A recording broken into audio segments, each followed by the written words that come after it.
નમસ્કાર, આપ જોઈ રહ્યા છો નેશન પ્લસ ન્યૂઝ. હું છું આપની સાથે હેતર વગર. ગાંધીનગરમાં કોર્પોરેશનની અલગ અલગ જગ્યાઓ માટે પરીક્ષા યોજવા બાબતે હસમુખ પટેલની પ્રતિક્રિયા સામે આવી છે.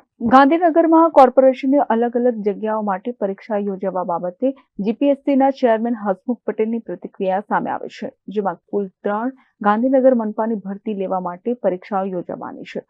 મદદનીશ ઇજનેર વર્ગ, સિવિલ વર્ગ 2, જેમાં 16 જગ્યાઓ અને અધિક મદદનીશ ઇજનેર વર્ગ 3 ઉપર 11 જેટલી જગ્યાઓ ઉપર પરીક્ષા લેવામાં આવશે. જ્યારે સ્ટેશન ઓફિસર વર્ગ 3માં કુલ 8 જગ્યાઓ ઉપર ભરતી થશે. 15,000 થી વધુ જેટલા ઉમેદવારો આ પરીક્ષા આપશે, જેમાં 60 જેટલા કેન્દ્રો પર પરીક્ષા લેવાશે.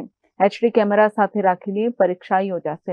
એચડી કેમેરા ચાલુ રાખી દુરુપયોગ ન થાય તેની જવાબદારી પણ અલગ અલગ અધિકારીઓને આપવામાં આવી છે.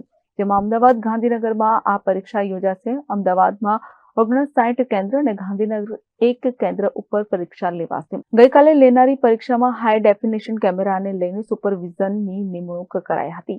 આવતીકાલે ગાંધીનગર મહાનગરપાલિકાની કુલ 3 પરીક્ષાઓ છે. મદદનીશ ઇજનેર સિવિલ વર્ગ 2, અધિક મદદનીશ ઇજનેર યાંત્રિક વર્ગ 3 અને સ્ટેશન ઓફિસર વર્ગ 3. એમ કુલ પહેલાની અંદર 16, બીજાની અંદર 11 અને છેલ્લાની અંદર 7. 15,145 જેટલા ઉમેદવાર છે, 60 જેટલા કેન્દ્રો છે અને આ 3 પરીક્ષાઓ આવતીકાલે લેવાની છે. આપણે જે રાજ્ય વેરા નિરીક્ષકની પરીક્ષા વખતે આપણને એવી માહિતી હતી કે જે એચડી હાઈ ડેફિનેશન કેમેરા છે એ કેમેરાના ઉપયોગથી એનો દુરુપયોગ કરીને પરીક્ષાના પેપર લીક કરવાની જે આપણી પાસે માહિતી હતી અને ધ્યાનમાં રાખીને આપણે એ કેમેરા, કારણ કે આપણી માહિતી પરીક્ષાના બિલકુલ આગળના દિવસે આવેલી હતી, આગળના 2 દિવસ પહેલાં, એટલે આપણે એને ચકાસણી કરી અને કઈ રીતે રોકી શકીએ એ માટેની તૈયારી કરવાનો સમય નહોતો, એટલે એ વખતે આપણે કેમેરા બંધ કરેલા.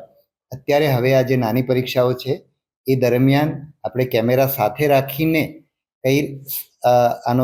એનો દુરુપયોગ ના થાય અને કેમેરાની સાથે રાખીને કઈ રીતે પરીક્ષા લઈ શકીએ એ માટેના પ્રયત્નો કરી રહ્યા છીએ.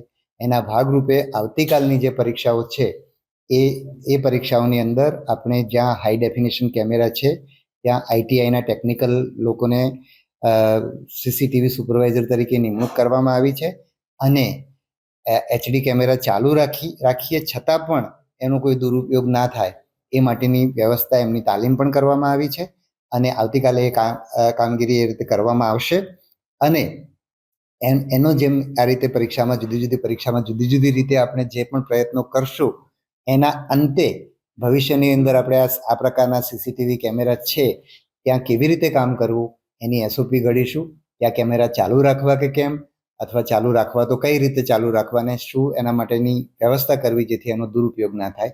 તો એ પ્રક્રિયા અત્યારે આયોગ કરી રહ્યું છે અને આગળના સમયમાં જે પણ નિર્ણય થશે એ ઉમેદવારો અને લોકોને જણાવવામાં આવશે.